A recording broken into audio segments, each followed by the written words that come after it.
Six candidates have been named here for the Allison Dairyland Finals coming up this May in Door County. We're joined right now by one of those candidates, Michaela King. And Michaela, what was your reaction when you found out that you were going to be here at Landmark Resort today as one of the six candidates? Yeah, it was shortly after I gave my interview. I was still in Madison at the time, and I instantly started crying as soon as I hung up the phone with Debbie.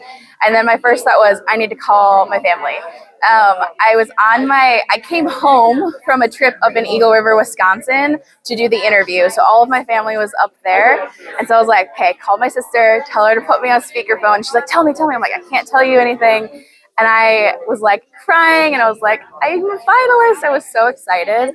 And all of a sudden my sister goes, there you go. Now you got mom crying. It's something I've been looking forward to and wanting to do for so long that it's just a huge honor. Now, when did that journey start for you? We've heard that some is like, oh, I just found out the program a couple of years ago, and other people remember seeing Allison Dairyland at their county fair when they were 10 or 12.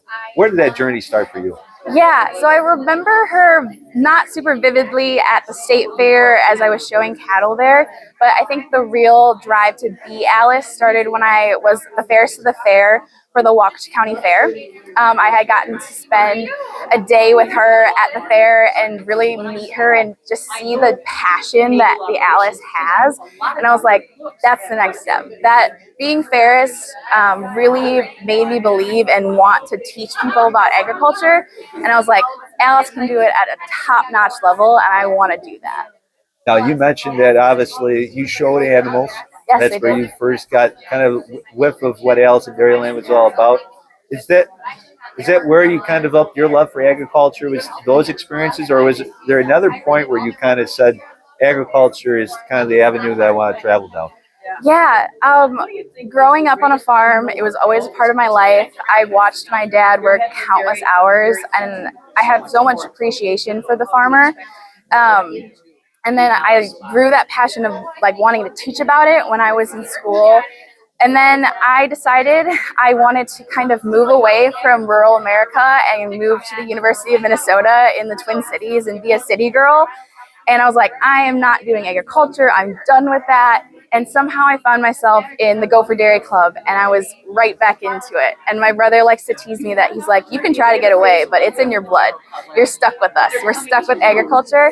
Not that it's a bad thing. It's the most amazing thing. So yeah, that passion just always has been there, and it just keeps growing and growing and growing with every experience. That's got to help you as you kind of go along with this process too, is that you literally tried shaking it out of your system and you couldn't do it. Yeah, exactly. Yeah, I was like, I'm done. But then like somehow I ended up right back in it and loving it even more because of it.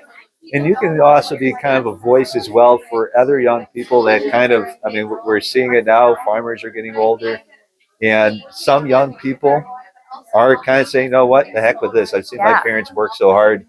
Why is it important for you to kind of be that beacon of saying, hey, you know what?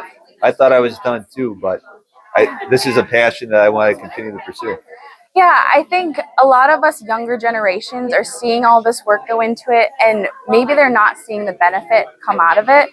That's not to say that there isn't benefit, because there is. And from an educational standpoint, we get to teach about where our food comes from. There's so many people out there that have no idea where their milk's coming from, where their vegetables are coming from. So being able to teach about that is really important. For those that are questioning whether or not they want to be in agriculture, I can't steer you one way or another. You got to follow your heart.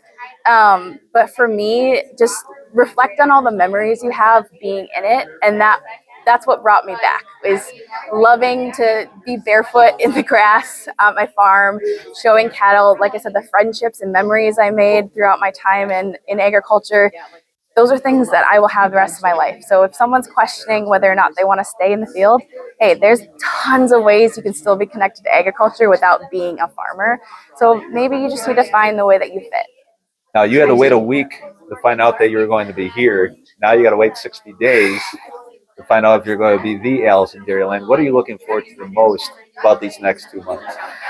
I am excited to grow and learn, not just from Ashley, but also from the other candidates, and also just to push myself to be the best I can be in these next 6 months. We have a lot of preparation, a lot of writing, a lot of interviews ahead of us, and I think the next 6 months or 60 days is going to be so exciting, and I'm excited to just take it all in and grow memories, and yeah, it's going to be great.